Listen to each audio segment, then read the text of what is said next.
सहना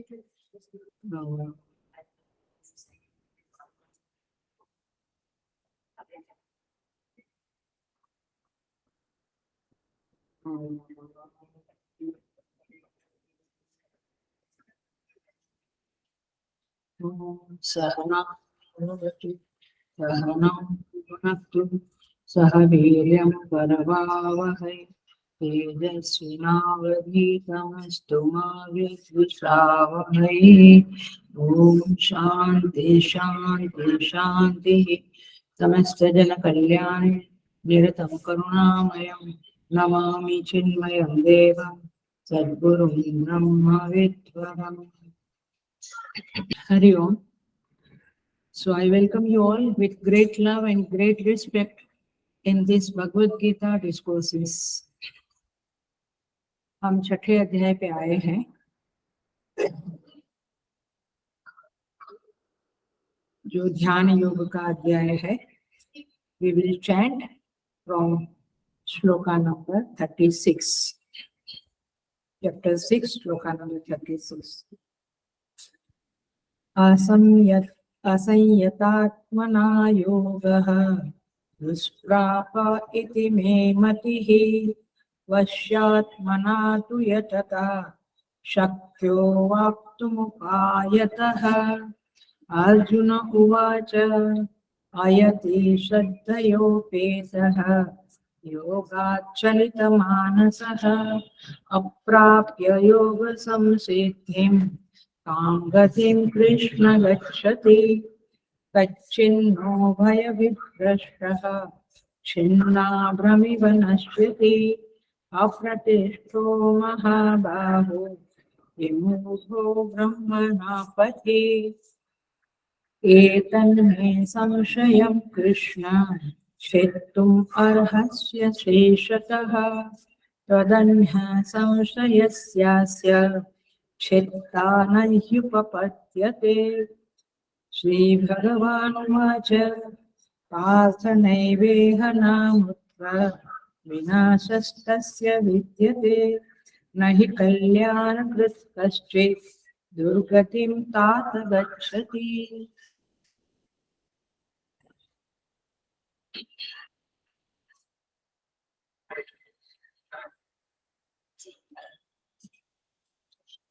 So अध्याय के अंतिम चरण में आ रहे हैं हम लोग। अर्जुन भगवान से कहते हैं, हे मधुसूदना, ये योग आपने जो बताया ध्यान योग, इसमें मन को स्थिर रखना बहुत कठिन है, क्योंकि यह मन बहुत चंचल है, अस्थिर है। मैं इसे स्थिर करने का कोई उपाय देख नहीं रहा। चंचलम ही मन कृष्ण प्रमाथि बलवदृढ़। कहते हैं ये मन बड़ा चंचल है, प्रमथनशील है, बलवत दृढ़ है, बलवान है, दृढ़ है। तस्य अहम निग्रहं मन्ये, उसे मैं निग्रह करना चाहता हूँ। लेकिन वायु को एवं सुदुष्करम, यह मन बड़ा चंचल है वायु के समान, और जैसे वायु को कंट्रोल करना, निग्रह करना कठिन है, वैसे ये मन को भी कंट्रोल करना बहुत कठिन है। ऐसा यह जो सच्चाई है हमारे जीवन की, हम सबके जीवन की, वह अर्जुन बताता है भगवान श्री कृष्ण। भगवान उन्हें उपाय बताते हैं जो हमने पिछले क्लास में देखा, लास्ट क्लास में देखा। असंशयम महाबाहो मनो दुर्निग्रहम चलम। मैं जानता हूँ अर्जुन कि ये मन बड़ा चंचल है, उसको कंट्रोल करना बहुत कठिन है, लेकिन एक उपाय है। क्या उपाय बताया? अभ्यासेन तु कौन्तेय वैराग्येन च गृह्यते। अभ्यास और वैराग्य, कंटिन्यूअस डेली पाठ पूजा जप करना, योगा करना, और वैराग्यवान जीवन होना, ये मन को कंट्रोल करने में सहायक तत्व है। समझ में आया? अभ्यास है न, अभ्यास माने रोज रोज पाठ करना, रोज रोज योगा करना, जपा करना, मेडिटेशन करना। ऐसा करने से और वैराग्य जीवन में लाने से यह मन जो है वो कंट्रोल में आएगा। ऐसा भगवान के कहने पर अब आज का क्लास शुरू होता है 37 नंबर के श्लोक से। अर्जुन उवाच, अब भगवान ने कह दिया अभ्यास इन वैराग्य। अब अर्जुन ये सब सुनता है, समझता है, विचार करता है और फिर उसे एक विचार आता है जो हम सबका प्रश्न है, वो अर्जुन अपने श्रीमुख से भगवान से पूछता है। अर्जुन उवाच, क्या पूछता है? आयति ही, अर्जुन भगवान से पूछते हैं, आयति ही श्रद्धया उपेतः, हे कृष्ण श्रद्धया उपेतः, ध्यान से सुनना और अपने जीवन में अपनी साधना में इसको लगाना, तब जाके आपको बहुत फायदा होगा। एक तो यह है कि हमें जब शास्त्र से या गुरु से कोई बात का कंफर्मेशन मिलता है तो हम खुश होते हैं। हम जो करते हैं वो ठीक है, ऐसा गुरु जब कहते हैं तो हमें एक कंफर्मेशन मिलता है।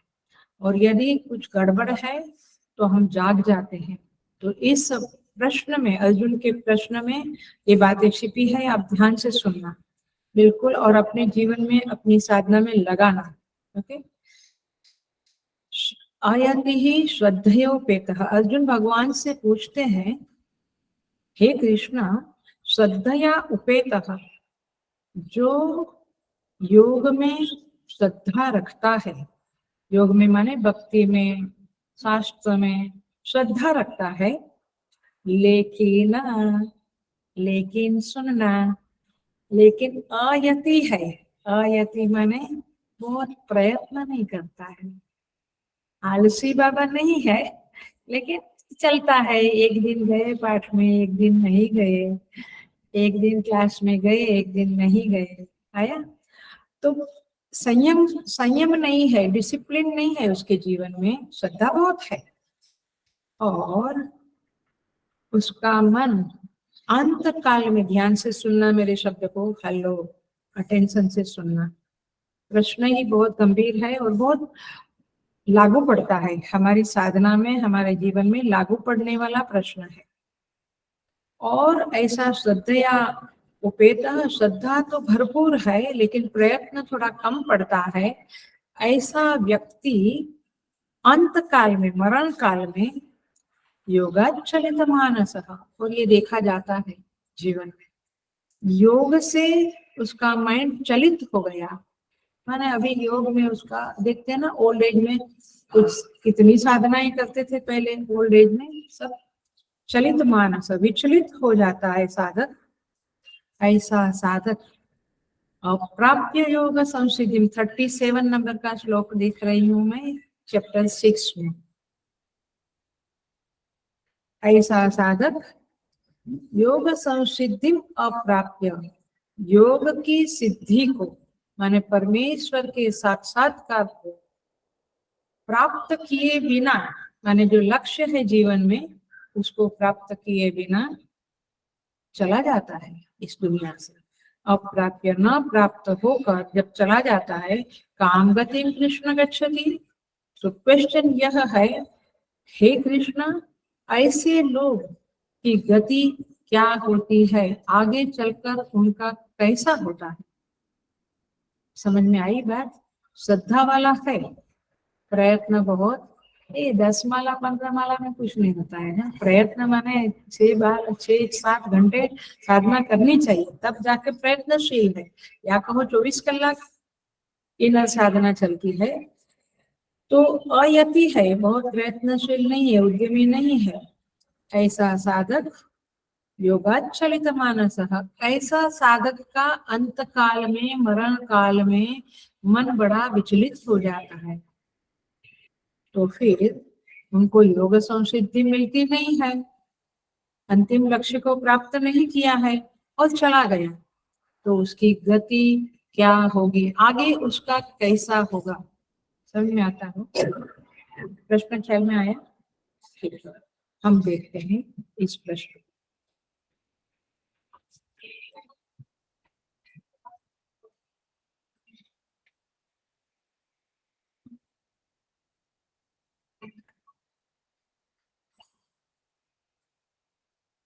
अर्जुन उवाच। अब अर्जुन ने जो प्रश्न किया है उसको और ठीक तरह से समझे।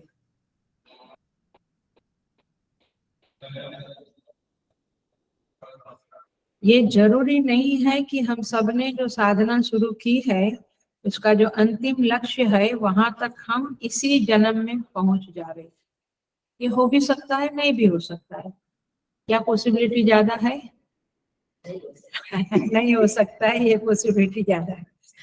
तो कहते हैं कि इस जीवन में साधना के परिणाम तक नहीं पहुंचा है, और ये साधना के कारण, ये साधना जो शुरू कर दी है, चलो सन्यासी बने या साधु बने या फिर गृहस्थाश्रम में ही ये घंटों तक ये साधना शुरू की है, तो क्या हो गया, आपने कर्म मार्ग को छोड़ दिया है।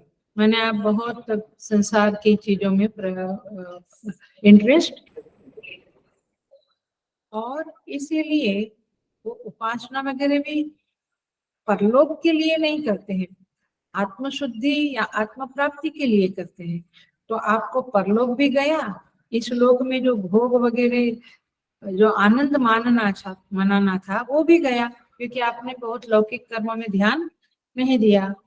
और पारलौकिक कर्म माने स्वर्ग वगैरह या अच्छा कुछ लोक मिले उसकी भी चिंता नहीं की। आपने क्या डिसाइड किया, क्या डिसाइड किया?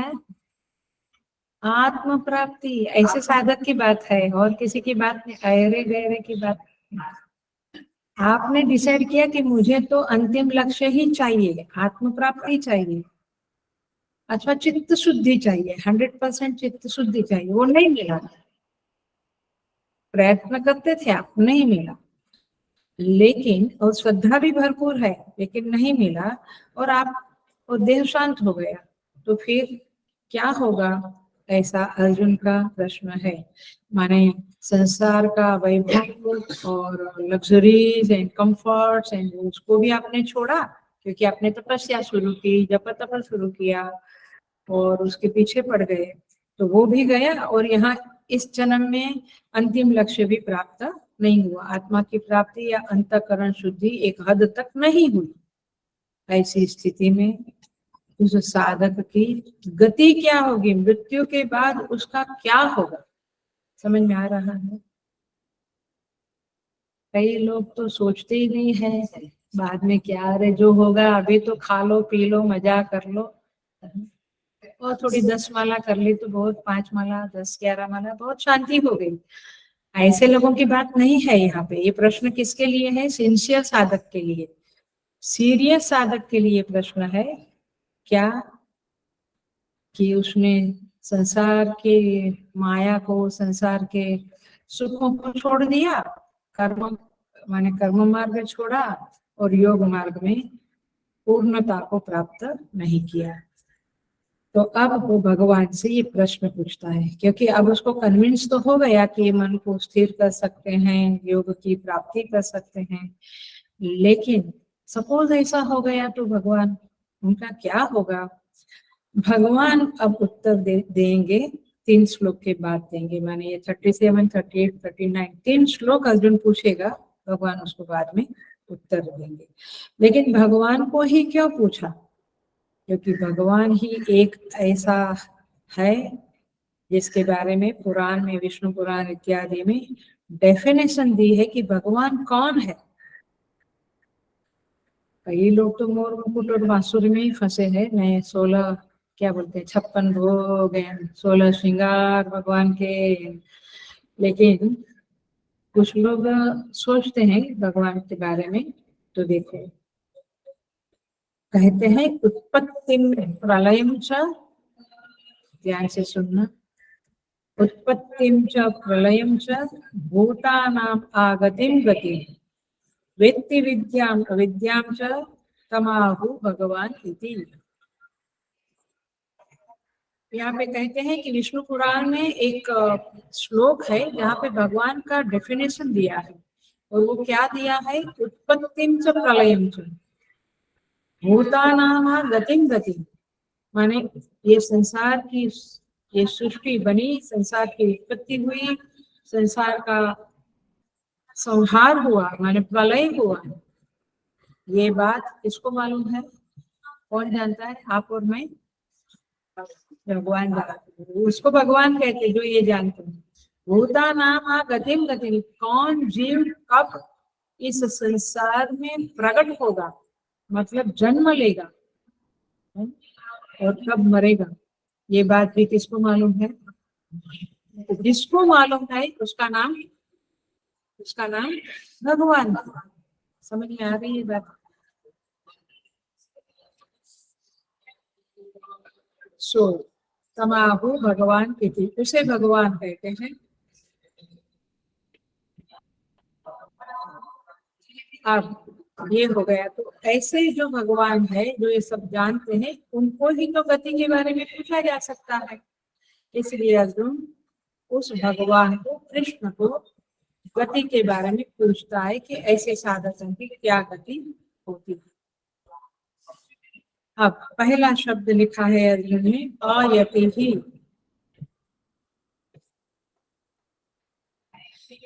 अयति का अर्थ होता है जो बहुत प्रयत्न नहीं करता है, साधना करता है बट हल्की फुल्की, ऐसे पीछे पड़ के, उद्यम करके, बहुत कष्ट करके ऐसे वो साधना नहीं करता है।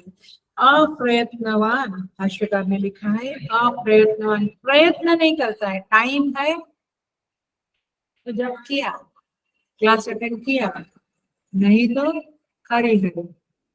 सो जितना प्रयत्न नियमित अभ्यास में करना चाहिए उतना वह साधक नहीं करता।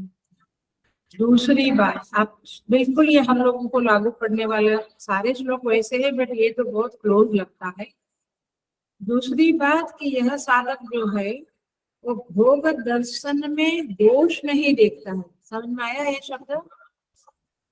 भोग माने भोग जो करते हैं हम लोग, खाना पीना, गप्पा मारना, टीवी देखना, व्हाट्सएप घूमना, ज्यादा ऐसे चैटिंग करना, ये सब भोग है।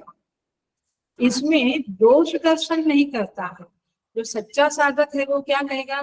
अरे नो यार, टाइम बिगड़ रहा है, फालतू की बातें ना करें, फालतू टाइम वेस्ट ना करें, ये जिंदगी बड़ी कीमती है। तो भोगों में क्या किया हमने? दोष दर्शन किया कि इसमें दोष है, ये गप्पा मारना, निंदा करना, अननेसेसरी फालतू डिस्कशन करना, वाद करना, ये जरूरी नहीं है, ये टाइम वेस्ट है। ऐसा जो दोष दर्शन नहीं करता है इसको अयति कहते हैं। अब समझ में आया हम लोग कहाँ खड़े हैं? अपने बारे में सोचना है, कितना समय हम वेस्ट करते हैं फालतू चीजों पे। सो भोगों में दोष दर्शन नहीं करता और साधना में बहुत प्रयत्न नहीं करता। ऐसे साधक को भगवान अयति शब्द से पुकारते हैं और भाष्यकार उसे अप्रयत्नवान कहता है। ऐसा साधक बेहोशी में जीता है ऐसा हम कह सकते हैं। उसको होश नहीं है, वो जागृत नहीं है अपनी साधना के, अपने सफर के बारे में, ये यात्रा जो है जीवन की, उसके बारे में वो सावधान नहीं है, बेहोश तरह से जिए जा रहा है। मुझे लगता है हम लोग अपना पिछला समय देखे, बचपन जवानी, तो ऐसा लगता है बहुत बेहोशी थी, है ना। अभी एक उम्र के बाद जागे और जागने के बाद हम करने लगे। पहले इतना कुछ नहीं करते थे। क्या करते थे? वेराइटीज के खाना बनाओ, रिलेशन में, दोस्ती में बुलाओ, घर जाओ, उनको बुलाओ, खाओ करो, मूवी देखो, यही समय जाता था। लोग बोलते हैं मुझे कि अम्मा हम जब इसमें आए तब बहुत लेट हो चुका था, हमने तो जवानी ऐसे ही बिताई खाओ पियो में, होटल, मूवी, किसी के घर जाना, किसी को बुलाना और बस गेट टुगेदर करना, ऐसे जिंदगी है। तो परिणाम पर दृष्टि नहीं होती है भोग के समय होश नहीं रहता है, और तीसरी बात परिणाम के ऊपर दृष्टि नहीं होती है। माने ये भोग भोगेंगे, जिंदगी व्यर्थ जाएगी, तो परिणाम क्या होगा, मेरी गति कहाँ होगी, ये बात हम सोचते नहीं है। तो बहुत बार एक मजे की बात है जो जरूर कहना चाहूंगी, कर्तव्य के अंचले में हम बहुत बार साधना को कॉम्प्रोमाइज कर लेते हैं। समझ में आया? कर्तव्य के आड़ में हम बहुत बार साधना को कॉम्प्रोमाइज कर लेते हैं। ये मेरा कर्तव्य है, सांसारिक कर्तव्य, ये पूरा करना है। हाँ, बट जितना करना है उससे बहुत अधिक कर लेते हैं आप, आजू बाजू का भी करते हैं, और फिर कहते हैं फिर साधना नहीं हो पाती है, तो आप उसको जस्टिफाई करते हैं, है ना? मैं क्लास नहीं ले सकूंगा, क्यों? गीता का क्लास, चैंटिंग क्लास में कराता हूँ, बट नहीं कर सकूंगा, क्यों? मेरे ये कर्तव्य आ गए हैं। इसका मतलब ये है कि जैसे थोड़ा कड़क बोलती हूँ बट बोल देती हूँ, जैसे भगवान को बहुत गरज है कि आपका सेवा करावे, साधना करावे और आपका उद्धार करे। उद्धरेद आत्मनात्मानम नात्मानम अवसादेत, गीता में यही चैप्टर में कहा है कि अपना उद्धार हमें करना है। माने भगवान जब मौका दे, फ्री टाइम दे, तब जाके मैं करूँगा। ये नहीं होगा, ये तो भगवान परीक्षा लेते हैं कि आपका डेडिकेशन कितना है। और हेलो, अटेंशन प्लीज, ये भूल जाना कि आपको समय है और आप सेवा करते हैं तो बहुत बड़ी बात है। आपको समय नहीं है और आप सेवा करते हैं, आपको सिचुएशन फेवरेबल नहीं है और फिर भी आप जप तप सेवा करते हैं, समझ में आता है? तब जाके आपकी कुछ योग्यता, कुछ लायकी प्राप्त हुई, ऐसा कहा जाएगा, तब जाके डेडिकेशन की शुरुआत होगी। बाकी सब ठीक है, टाइम है तो टाइम पास के लिए भी चलो थोड़ा जाके देखें, ये बातें अलग है। सो चूंकि साधक कर्म सिद्धांत में भी एक्सपर्ट नहीं है, उसको कर्म का सिद्धांत को स्पष्ट 24 घंटा उसको याद नहीं रहता है कर्म का सिद्धांत, तो वो निषिद्ध आचरण में भी चला जाता है, और इसलिए उसके जीवन में न वैराग्य आता है, न प्रयत्न आता है। श्रद्धा भरपूर है, श्रद्धा बहुत है, लेकिन इस कारण से अयति है, इसलिए अभ्यास और वैराग्य उसका इतना प्रबल नहीं है। देखिए, एक बात और बहुत ही ध्यान से सुनने वाली बात है, एकदम ध्यान से सुनना। यह जो मन है ना, उसका स्वाभाविक धर्म चंचलता नहीं है। माने ये सब कुछ अभ्यास का परिणाम होता है। चंचलता और एकाग्रता दोनों मन के अभ्यास के परिणाम है। हमने जन्मों जन्म से चंचलता का अभ्यास किया, इधर उधर भागते रहे, इधर उधर की बातें, इधर उधर के लोगों के बारे में जानना, ये सब करते रहे। वर्ल्ड के बारे में जानो, ये जानो, वो जानो, अतिशय, थोड़ा जानना ठीक है, अतिशय। तो फिर ये अभ्यास पड़ा है मन को, इसीलिए मन में जो स्थूलता, सूक्ष्मता, बहिर्मुखता, अंतर्मुखता, राग द्वेष, मलिनता, निर्मलता, विक्षेप, प्रशांति, ये सब जो अपोजिट गुण है वो आपके अभ्यास का परिणाम है। किसी का मन बड़ा निर्मल है, क्यों?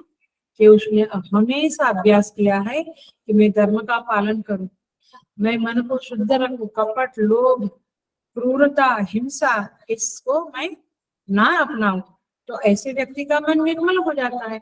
आपने मलिनता का अभ्यास किया है, जब चाहे तब किसी को भी कटु शब्द बोल दिया, लोभ किया, मोह किया, फिर द्वेष किया, फिर आपका मन ने वो टाइप का अभ्यास किया, तो ये अभ्यास का परिणाम है कि आपका मन कैसा है। So don't blame anybody or anything. Don't blame mind also. ये आपका अभ्यास है, और इसीलिए अभ्यास मुख्य वस्तु है। इसलिए अभ्यास नहीं करने वाले को अयति कहेंगे। कई लोग मुझे कहते हैं, हाँ थोड़े दिन किया था फिर अभी छोड़ दिया, अभी करेंगे, ऐसे नहीं होता है। कमिटमेंट से अभ्यास करना होता है, और ऐसे व्यक्ति को यति कहेंगे। जो अभ्यास नहीं करता उसको अयति कहेंगे। और प्रश्न आता है अर्जुन का, अयति के लिए ये अयति लोग है, तो फिर उसको साधक क्यों कहते हैं? उस माने उसके बारे में ये प्रश्न है कि उसको क्या गति मिलेगी। तो सुनिए आंसर क्या है।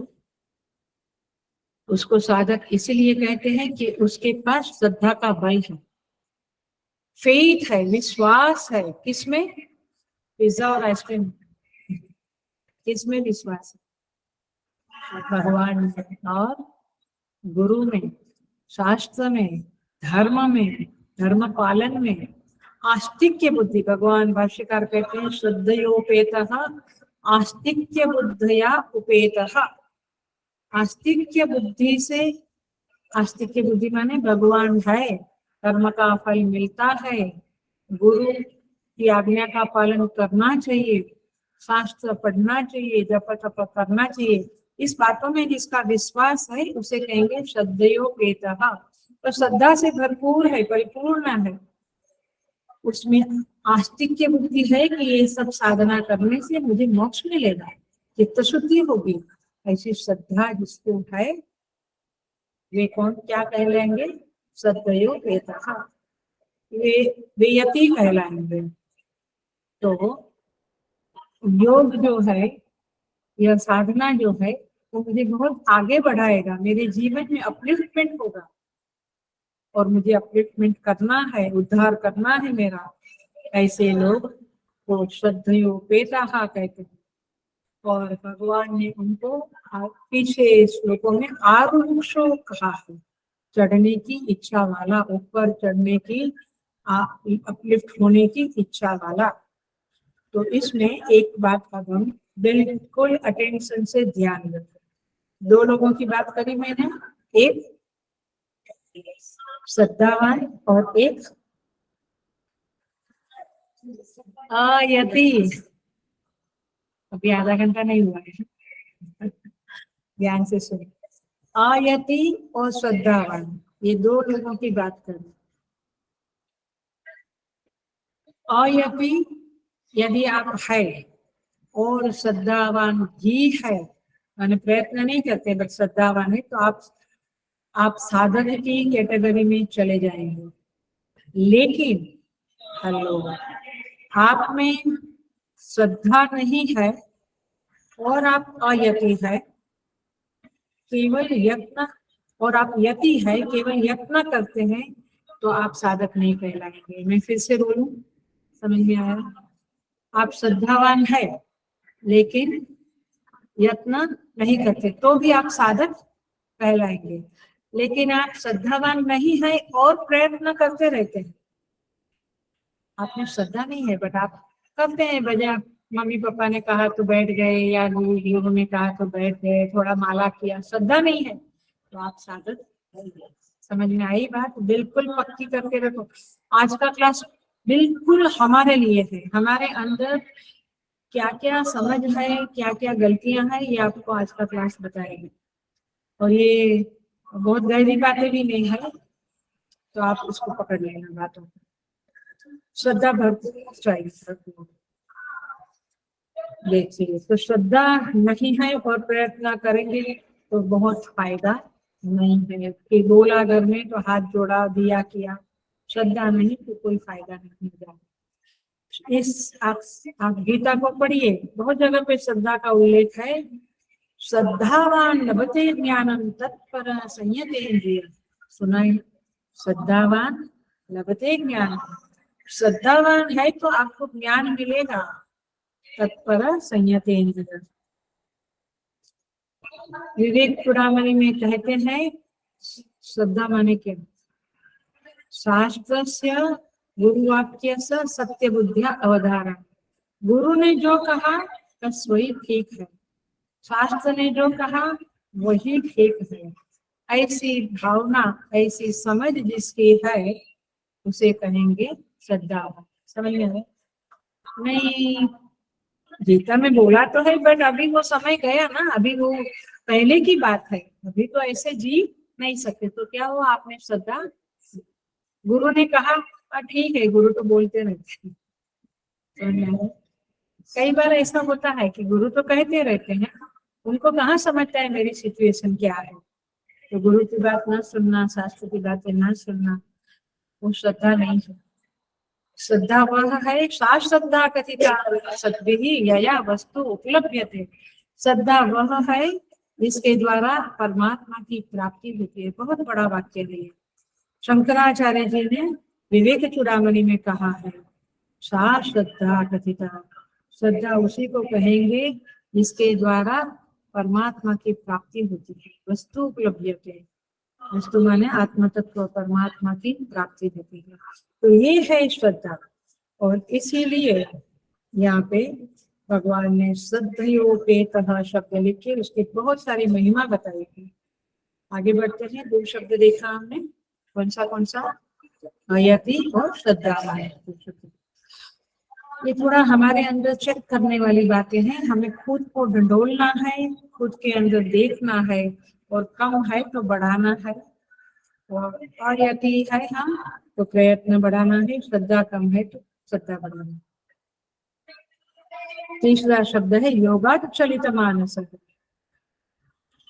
जो श्रद्धावान है बट बहुत प्रयत्न नहीं करता है, ध्यान रखना क्या बोला, श्रद्धावान है लेकिन बहुत प्रयत्न नहीं करता है, ऐसे साधक अंत काल में योग से विचलित चलित हो जाते हैं। माने उनको अंतिम जो समय है, माने बुढ़ापा है, जो एकदम सारा शरीर वीक हो गया है, बीमारियों ने घेर लिया है, ताकत नहीं है न सोचने की न कुछ, ऐसी स्थिति में आदमी को भगवान का नाम पाठ कुछ याद नहीं आता, सब भूल जाते हैं। हम लोग कहते हैं अरे पहले तो इतना करते थे, अब क्या हो गया, अब बैठे रहते हैं, कुछ करते नहीं है।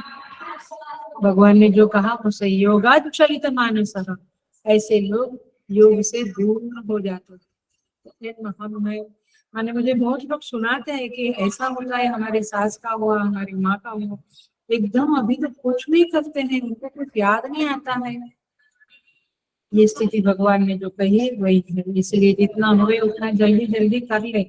ऐसा नहीं कि 70 साल 75 80 तक 85 90 तक हम जिएंगे तब करेंगे, नहीं कभी तक। सो इस मार्ग में जितना प्रयत्न करना चाहिए वो नहीं किया, ऐसे लोगों से अंतिम काल में योग छूट जाता है। अंतिम काल में अंतिम क्षण नहीं, कुछ पिछले कुछ सालों में, पिछले कुछ महीनों में योग छूट जाता है। क्यों?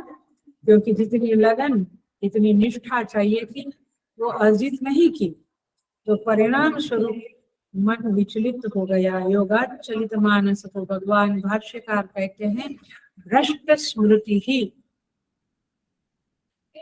भ्रष्ट स्मृति ही, माने उसकी स्मृति भ्रष्ट हो गई, ऐसा ही बोलते हैं ना, इनका दिमाग गया।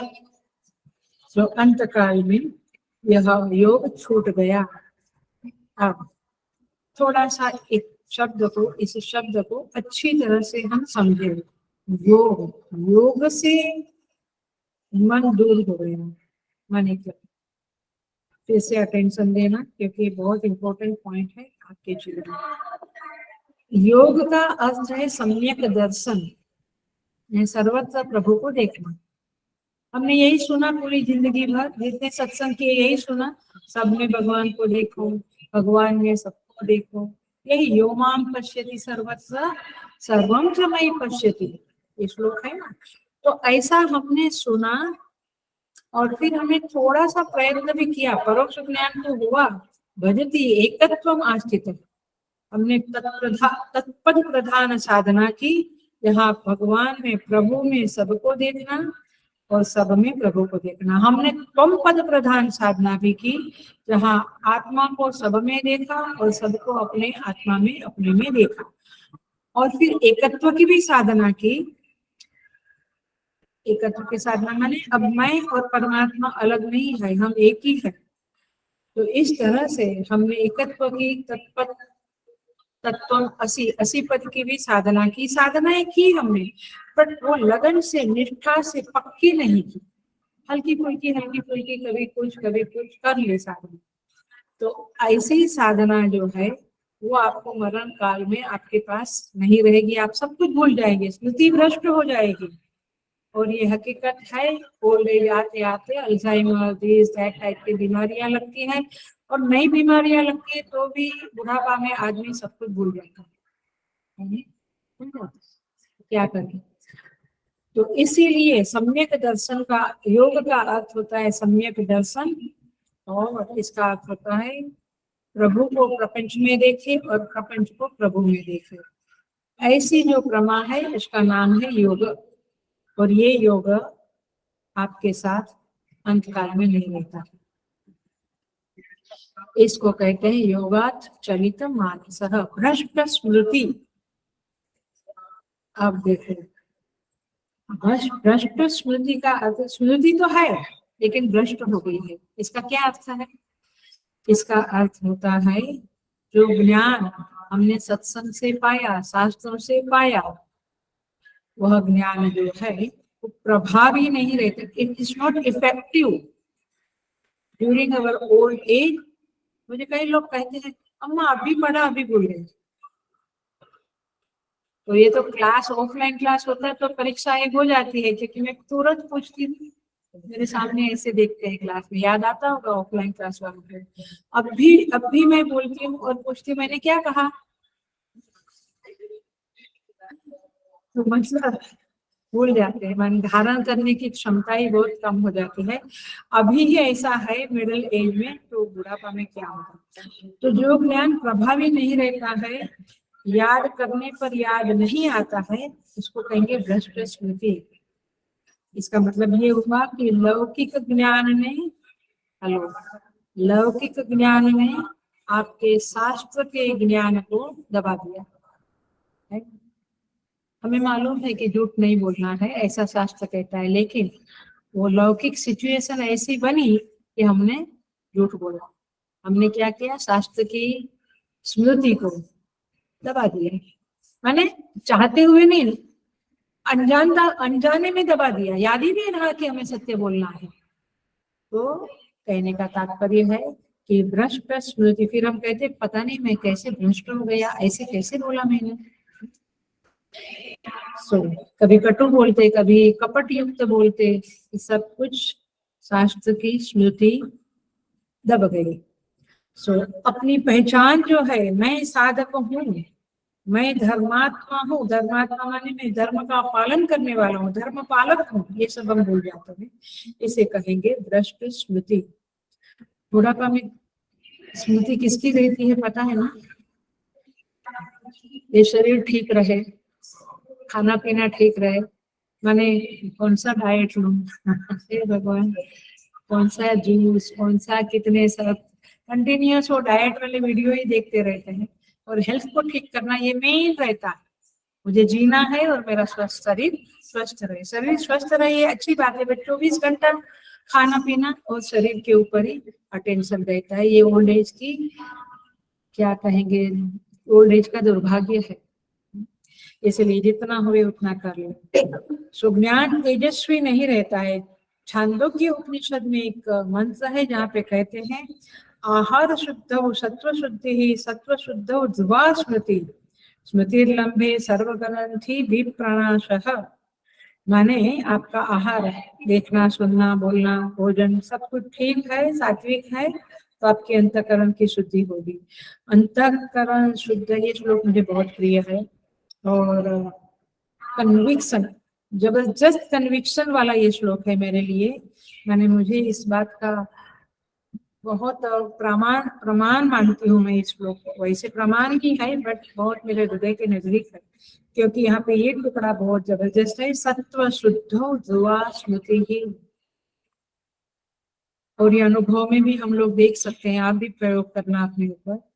सत्व शुद्धो ध्रुवा स्मृति ही। सत्व माने अंतःकरण, अंतःकरण की शुद्धि जितनी होगी उतनी स्मृति आपकी ध्रुव, ध्रुव माने दृढ़ होगी। स्मृति माने ये नहीं कि पिज्जा कहाँ से लाया था, उसका नाम क्या था तो वाला नहीं। स्मृति माने परमात्मा की स्मृति, ईश्वर की स्मृति, आत्मा की स्मृति, जगदीश्वर की स्मृति, या मेरे कृष्ण की, मेरे राम की, मेरे शिव जी की स्मृति। स्मृति उसको बोलते हैं।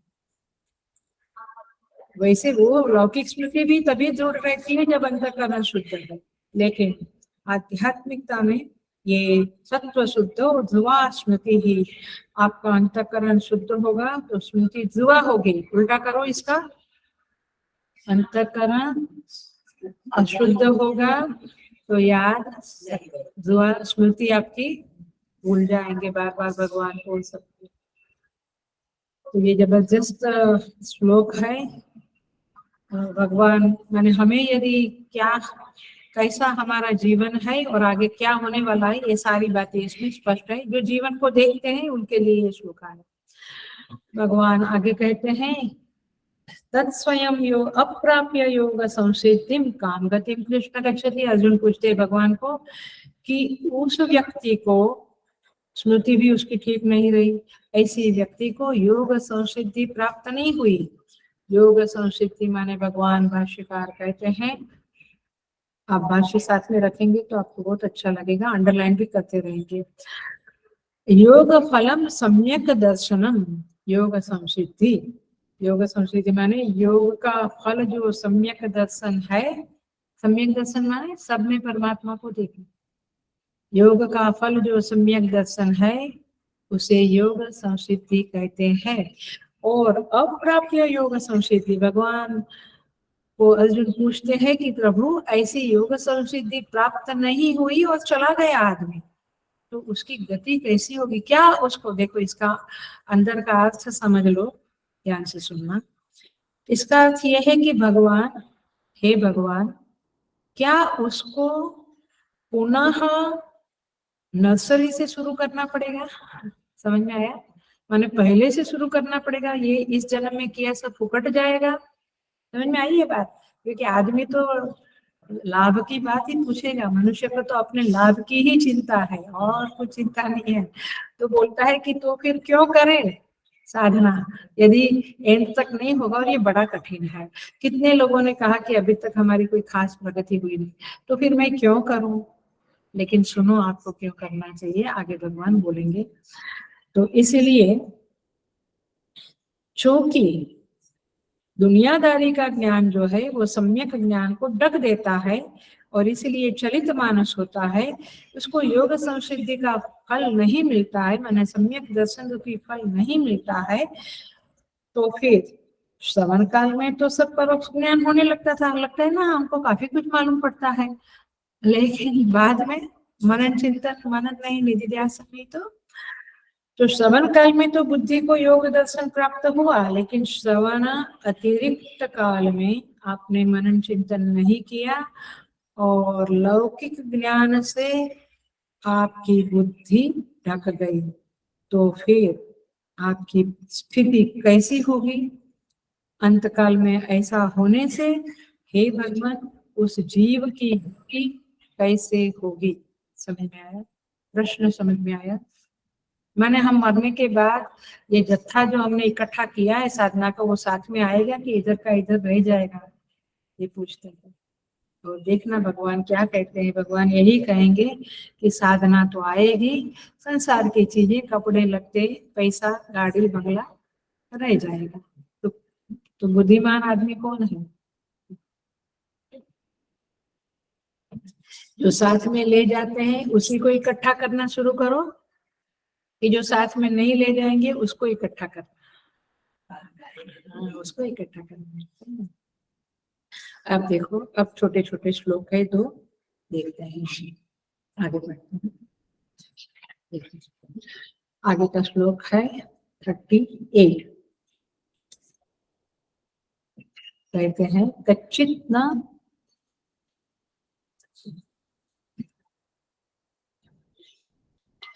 हे महाबाहो कच्चित न उभय विभ्रष्टः छिन्ना भ्रमिव इव नश्यति अप्रतिष्ठ महाबाहो विमूढ़ ब्रह्मण पथि।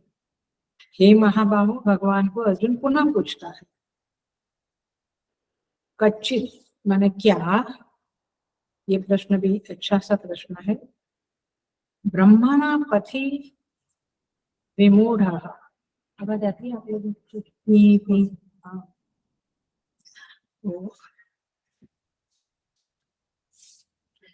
क्या ब्रह्मणा पथि भगवत प्राप्ति के मार्ग में विमूढ़, वो बाहर की आवाज बहुत थी तो मैंने अपनी आवाज बढ़ाई थी और अभी भी अपनी आवाज बढ़ाई है करके इसमें पी पी पी पी आवाज आ रहा है, डिस्टर्ब नहीं होता है ना। भगवत प्राप्ति के मार्ग में विमूढ़, जो विमूढ़ है, मोहित है और अप्रतिष्ठ, आश्रय रहित पुरुष है। आश्रय रहित माने उसको कहीं कुछ आश्रय नहीं बचा है, ऐसा व्यक्ति है। क्या वह छिन्ना अभ्रम अछिन्न अभ्रम इव उभय विभ्रष्ट और नश्यति, क्या भगवान छिन्न भिन्न बादल की भांति वह दोनों ओर से भ्रष्ट होकर नष्ट तो नहीं हो जाता है? क्या पूछता है अर्जुन? हे भगवान, जैसे बादल जब वायु से, जो मेघ है वो जो उसका जो टुकड़ा है वो अलग हो जाता है, छिन्न भिन्न हो जाता है, तो फिर वो नष्ट हो जाता है। क्या ऐसे ये साधक नष्ट होता है? ऐसा यहाँ पे पूछा जाता है। सो हे महाबाहो, क्या भगवत प्राप्ति के मार्ग में जो मोहित होता है, आश्रय रहित होता है, ऐसा व्यक्ति बादल के टुकड़ों की भांति, जो बादल नष्ट हो जाता है, बरसता नहीं है, ऐसा व्यक्ति क्या नष्ट हो जाता है? उभय विभ्रष्ट, कर्म मार्ग से और योग मार्ग से, दोनों मार्ग से क्या भ्रष्ट हो जाता है? ऐसा प्रश्न है, देख रहे हैं। कहता है हे भगवान, अर्जुन कहता है मुझे भय लगता है भगवान कि ऐसा साधक जो श्रद्धावान है लेकिन प्रयत्न नहीं किया, अंत काल में योग से चलित हो गया, योग संसिद्धि को प्राप्त नहीं किया, ऐसा साधक का क्या हाल होता है? क्या वह उभय विभ्रष्ट होता है?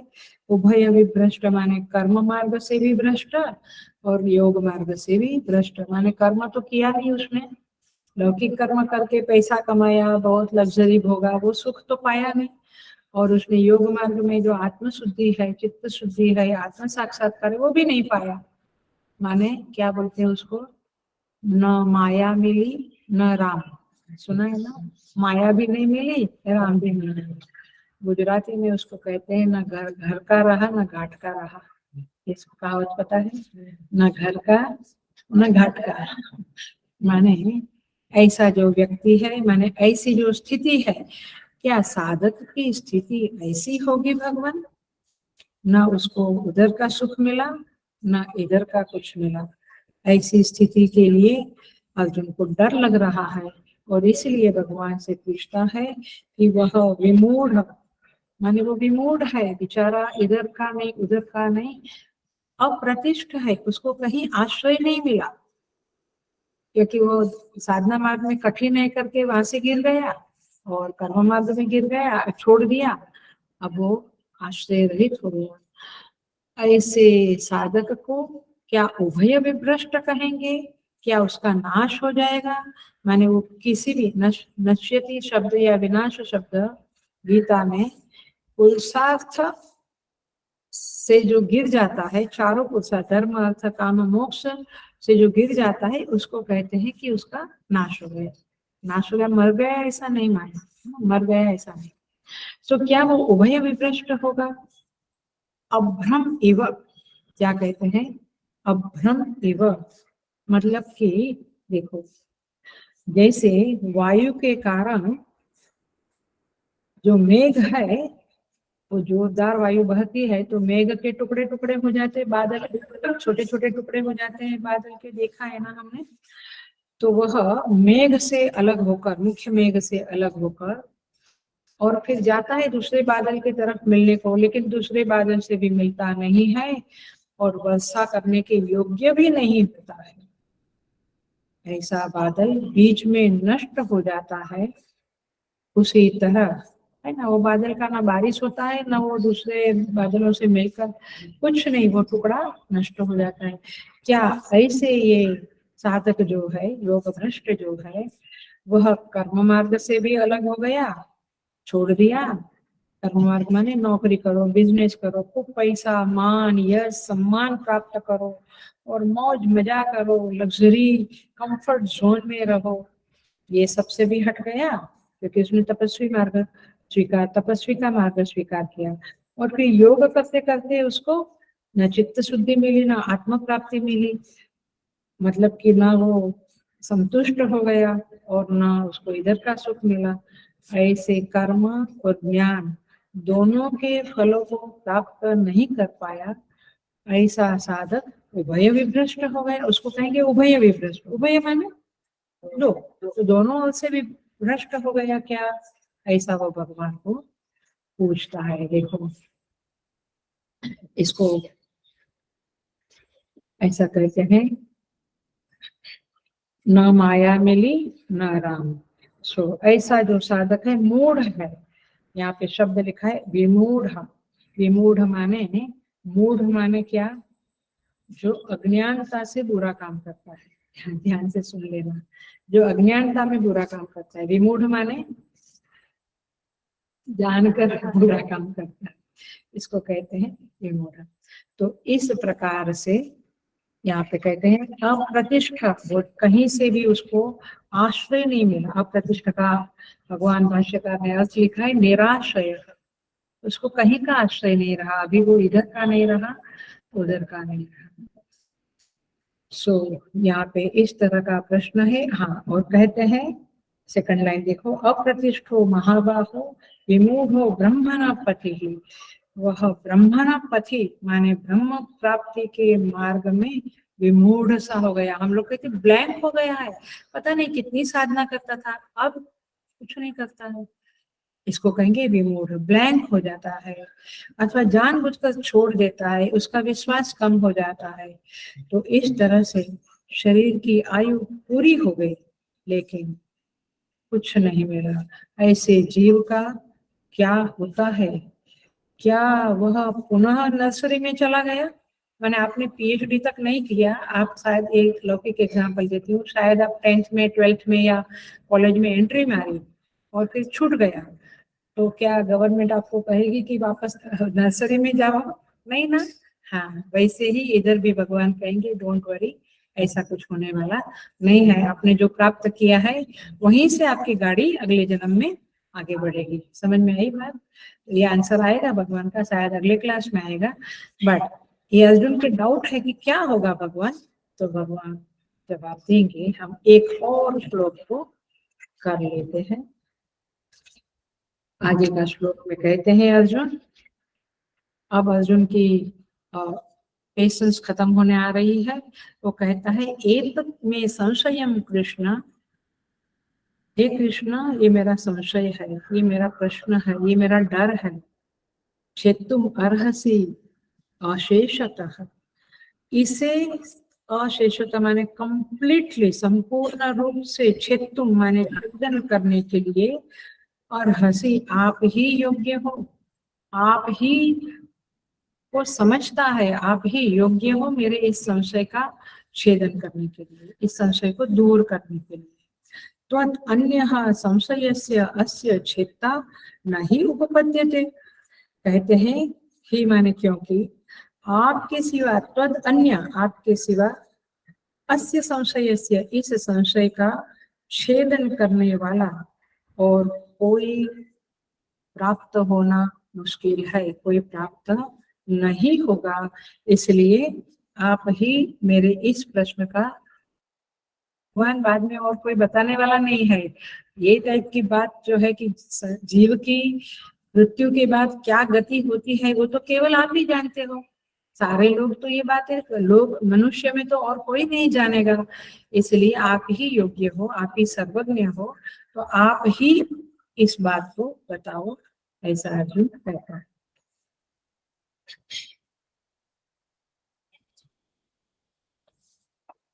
सो अब कहता है अर्जुन एतन में संशय, हे कृष्ण ये मेरा संशय है,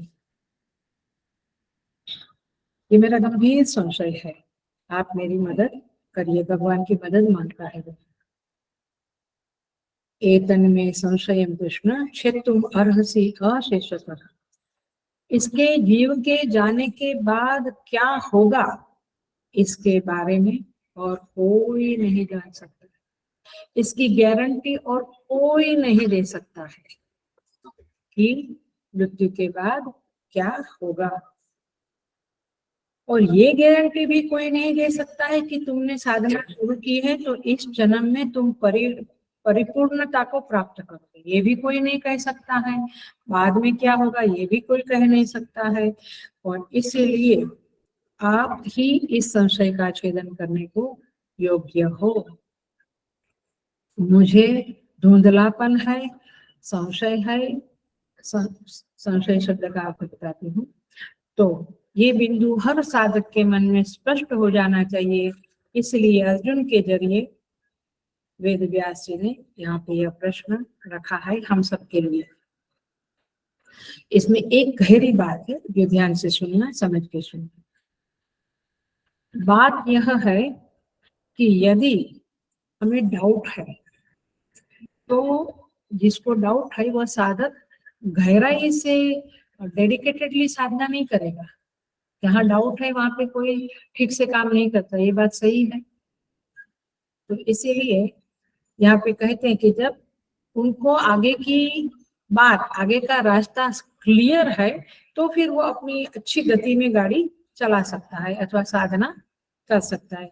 तो आदमी का भविष्य चाहे इहलोक का हो या परलोक का हो सुरक्षित दिखाई देगा, तो फिर उसको भय नहीं रहता है। वो उसको पता है कि सब ठीक होगा, सुरक्षित है वो, उसको चिंता नहीं है, वरीज नहीं है, सब कुछ उसको सुरक्षित दिखाई देता है। तो क्या संभावना बनती है कि साधक अपनी पूरी ताकत से साधना करने में लग जाता है कि चलो अभी जो किया है वो आगे की जिंदगी में, माने नेक्स्ट बर्थ में काम लगने वाला है। ऐसा लगेगा कि या हम ऑलमोस्ट डबल ग्रेजुएट होते होते आदमी मर गया और तो हमको नर्सरी से, संसार में तो पुनर्जन्म में नर्सरी से ही करना पड़ेगा, लेकिन ये साधना में कैसा है ऐसा पूछता है।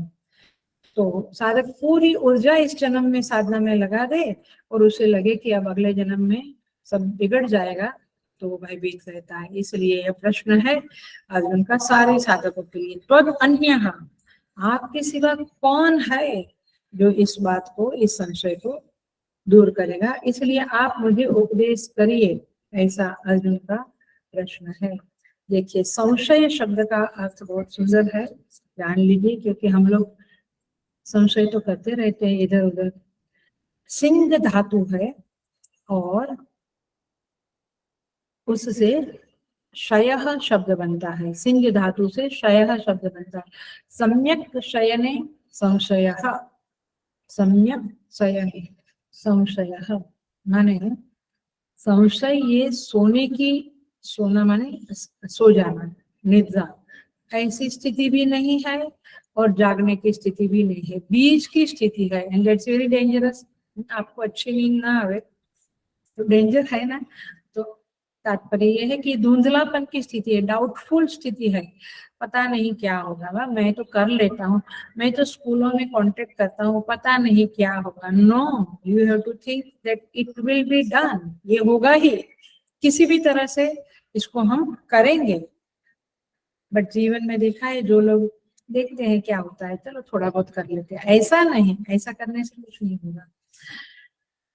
इसमें क्या है, आपके अंदर जो नेगेटिविटी है ना, वो आपके पॉजिटिव संकल्प को मारती रहेगी। ये शब्द समझ में आता है?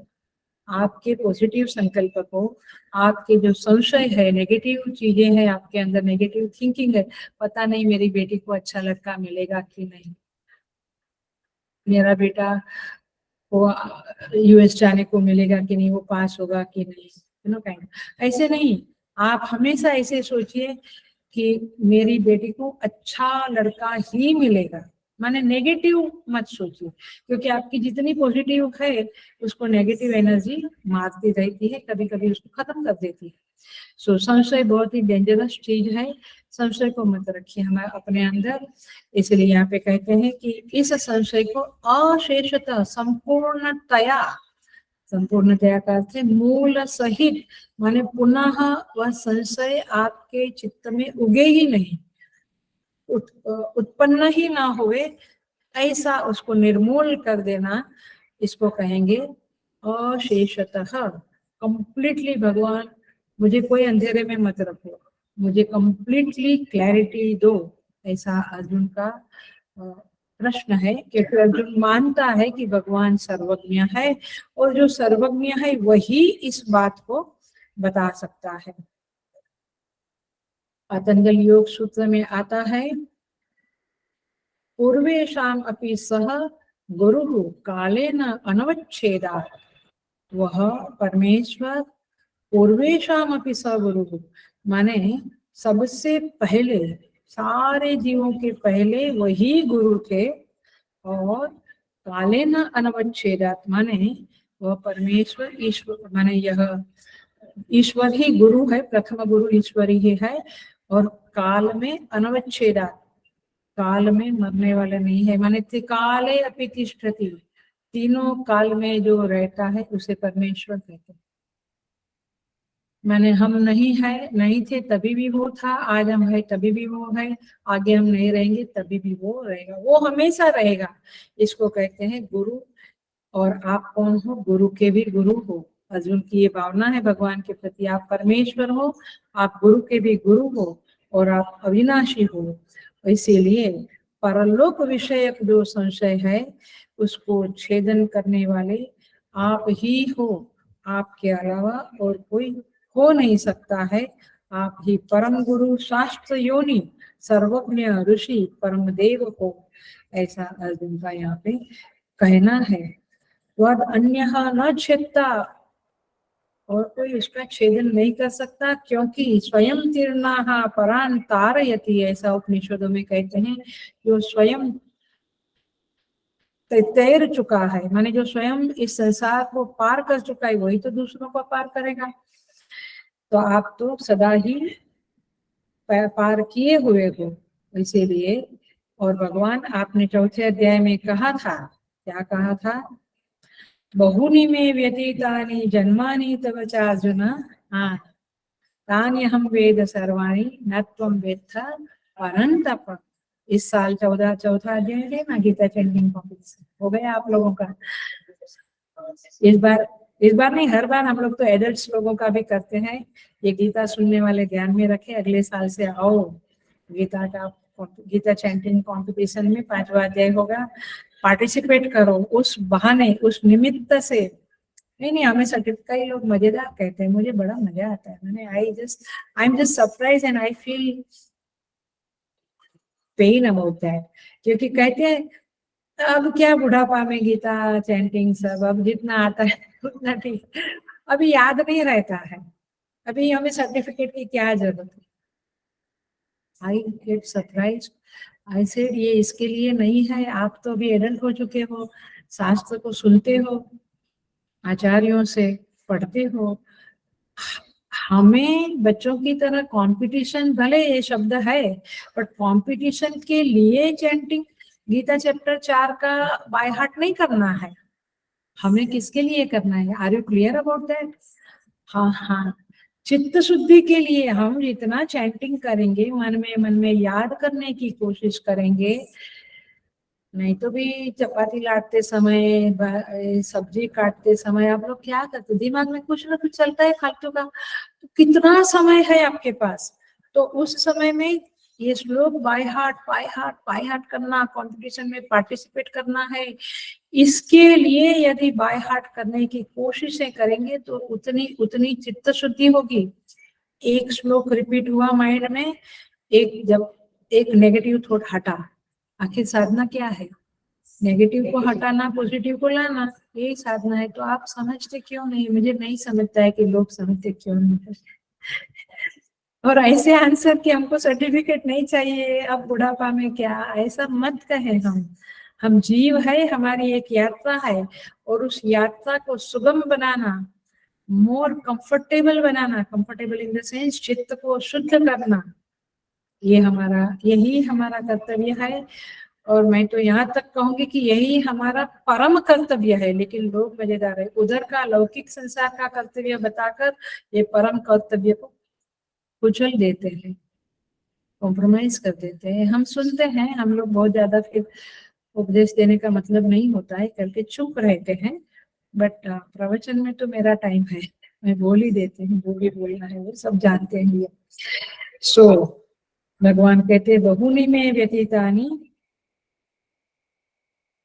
जन्मानी तव चार्जुन, हे अर्जुन तेरे और मेरे बहुत सारे जन्म हमें मुझे पता है, तुम्हें पता नहीं। तो भगवान जानते हैं कि तुमने इस जन्म में जो साधना की, जो श्रद्धा से युक्त को थोड़ा प्रयत्न किया, बहुत नहीं किया इसलिए पहुंचा नहीं, लेकिन वो सारी चीजें हे भगवान क्या हमारे साथ आएगी और हमारे अगले जन्म की साधना में ये एडिशन होगा या नहीं होगा, ऐसा कुछ इस तरह का प्रश्न अर्जुन का है। हम आगे बढ़ जाते हैं, एंट्री में आ देते हैं क्योंकि समय पूरा हो गया है।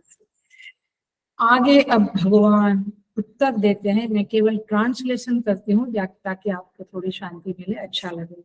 श्री भगवान उवाच पार्थ न इह न एव इह न अमुत्र विनाशः तस्य विद्यते। बहुत सुंदर आंसर है और आपके लिए बहुत सांत्वना, कॉन्सोलेशन देने वाला आंसर है भगवान का, आपके दिल को तसल्ली हो जाएगी, इसलिए एंट्री तो मारी देती हूँ इसमें। हे पार्थ तस्य, तस्य माने उस साधक का जो योगाचलित मानस है बट श्रद्धयोपेता है, ऐसे साधक का विनाश न इह न अमुत्र, न इस लोक में होता है न परलोक में होता है। बहुत इंपॉर्टेंट वाक्य है। इस लोक में भी वह कर्तव्य मार्ग से चुकता नहीं है, आलसी है, थोड़ा प्रमादी है, बट वह इस लोक में भी उसका नाश नहीं होता है और परलोक में भी उसका नाश नहीं होता है। नहीं कल्याण कृत कश्चित दुर्गतिम तात गच्छति। ये वाक्य इतना जबरदस्त है माय डियर साधकास, माय डियर साधकास। ये वाक्य को इतना एक लाइन तो बाय हार्ट कर ही लो, कॉम्पिटिशन करो या ना करो। ये बहुत जबरदस्त वाक्य है। क्या नहीं कल्याण कृत कश्चित दुर्गति तात गच्छति, ये मेरे हृदय के बहुत समीप है। क्योंकि बहुत बार साधना करते समय, सेवा करते समय आपको निराशा आती है, या कभी कभी निराशा आती है कि इतना करने के बाद भी, लेकिन भगवान का ये जो प्रोमिस है, इसको हमेशा याद रखें हम साधक लोग। कल्याणकृत, जिन जो आत्मोद्धार के लिए, भगवत प्राप्ति के लिए कर्म करता है अथवा समष्टि कल्याण के लिए करता है, ऐसा शुभ कर्म करने वाला, इसको शुभ कर्म ही कहेंगे, ये साधना को शुभ कर्म ही कहेंगे, ऐसा व्यक्ति कल्याणकृत न कश्चित दुर्गतिम तात गच्छति। हे तात माने अर्जुन को, शिष्य को भी तात कहते हैं। हे अर्जुन, उसकी दुर्गति कभी भी नहीं, भगवान क्या कहते हैं, उसकी दुर्गति नहीं होती है, माने उसकी सद्गति ही होती है जो साधना करने वाला है। साधना करने वाले को कभी लगता है कि क्या हो गया मेरा हाल, डोंट वरी, इसके ऊपर हम विचार करेंगे, लेकिन अभी इतना रखो, ये भगवान ने बहुत बड़ी प्रॉमिस दे दी है कि आप करते रहो करते रहो, आपकी दुर्गति का सवाल ही नहीं है।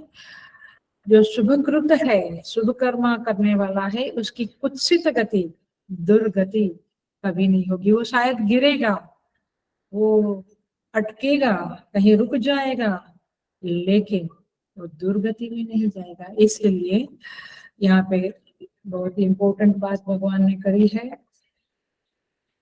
न इह न अमुत्र, माने इस जन्म में भी और आगे के जन्म में भी ये जो साधक है वो नरक में नहीं जाएगा या उसका रुकेगा नहीं, माने असफल रहा वो क्योंकि प्रमादी है, थोड़ा अच्छी तरह से साधना नहीं की है, लेकिन अल्लू याद रखना ये वाक्य। असफल साधक भी, आचार्य लोग का कहना है, असफल साधक भी संसारियों से कई अधिक गुना सुखी रहता है।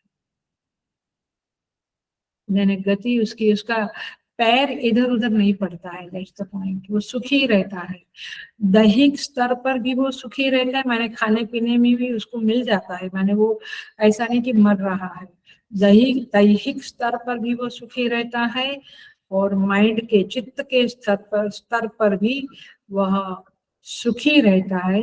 संसारी के सुख से कई ज्यादा सुख उसको प्राप्त होता है। इसको साधक, योग मार्ग के साधक, उसकी तुलना ही नहीं हो सकती है। जो जगत का वर्ण किए बैठे हैं, जिन्होंने जगत को ही पसंद किया है, साधना को नहीं किया है, माने केवल दिया किया, अगरबत्ती किया, उसको साधना नहीं बोलेंगे। हाँ, साधना माने एक जान लगा देने वाली साधना। ऐसे जो लोग होते हैं कि जो संसार को ही वर्ण करते हैं, ठीक है थोड़ा दिया बत्ती किया, लेकिन उसकी चॉइस, उसका सिलेक्शन, उसकी प्रायोरिटी संसार है, उसके जीवन में इतने विक्षेप आते हैं, इतने आघात आते हैं, और उनकी चित्त की दशा की तुलना साधक के चित्त से नहीं कर सकते। कैसे कर सकते हैं?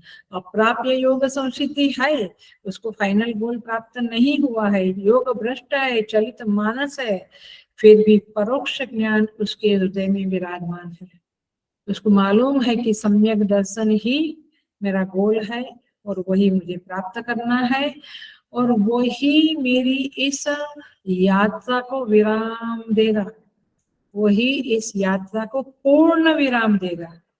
कंप्लीटली मेरी यात्रा खत्म होगी, और उसके पास श्रद्धा भरपूर है, ऐसा लोग का विनाश कभी नहीं होता है, ऐसा भगवान का वचन है। और ये मुझे लगता है बहुत बड़ा वचन है, और इसलिए भगवान कहते नहीं तस्य विनाशस्य, माने हे पार्थ विनाशः तस्य न विद्यते। विनाश शब्द का अर्थ भगवान भाष्यकार ने कहा है, न अस्ति नाशः नाम पूर्वस्मात् हीन जन्म प्राप्ति। ये और भी बड़ा बड़ा प्रॉमिस है, इसलिए बोल के ही पूरा करूंगी मैं। कहते हैं भाष्यकार, तो उसमें ऐड करते हैं, भाष्यकार कहते हैं न अस्ति नाशो, उसका नाश कभी नहीं हो। भले इस जन्म में कुछ छोटा मोटा कष्ट आ जाता है, कुछ प्रॉब्लम आ जाते हैं, लेकिन उसका नाश, वो पुरुषार्थ अयोग्यो न भवति। नाश की, विनाश की डेफिनेशन पिछले माने भगवत गीता में भाष्यकार ने दी है, पुरुषार्थ अयोग्यो न भवति। उसके अंदर चारों पुरुषार्थ करने की योग्यता रहती है, उसका नाश नहीं होता है। पूर्वस्मात् हीन जन्म प्राप्ति ही न अस्ति, उसको आगे के जन्मों में हीन जन्म नहीं मिलेगा। हीन जन्म माने कुत्ता बिल्ली, ये हीन जन्म है, हीन जीव है, हीन यात्रा है उनकी। तो ऐसे हीन जन्म की प्राप्ति, अथवा अथवा सुन लो, पहले से हीन स्थिति नहीं होगी उसकी। कुछ आभास होगा कि मैं तो गिर गया, मेरी साधना कम हो गई, वो ठीक है, लेकिन वो ऐसा खड्डे में नहीं गिरेगा कि जहां से वो वापस ना उठ सके। भगवान उसको किसी ना किसी को निमित्त बनाकर उठा देगा। तो इस तरह से यहाँ पे भगवान प्रॉमिस करते हैं कि ऐसा व्यक्ति जो योग से चलित हुआ है, उसकी कोई चिंता मत करो, वो अगले जन्म में उसको हीन जन्म नहीं मिलेगा, तो मनुष्य जन्म में भी वही आकर आगे बढ़ेगा, और जगत के वैभव संपन्न व्यक्तियों के चित्त में जो सुख रहता है, उससे अधिक सुख इस साधक में रहता है, रहेगा। प्रशांति रहेगी, स्वाधीनता, सूक्ष्मता रहेगी इस साधक के चित्त में, चाहे वो गिर जावे या चाहे योगा चलित मानस हो जावे। ब्रह्म तेज वाला यह साधक रहेगा, उसमें कोई शंका नहीं है। अब भगवान आगे के श्लोकों में गति का पूरा विश्लेषण करके बताएंगे, अगले क्लास में देखेंगे। ओम पूर्णमद पूर्णमिदं पूर्णात् पूर्णमुदच्यते पूर्णस्य पूर्णमादाय पूर्णमेवावशिष्यते। ओम शांति शांति शांति। हरि ओम। श्री गुरुभ्यो नमः। हरि ओम।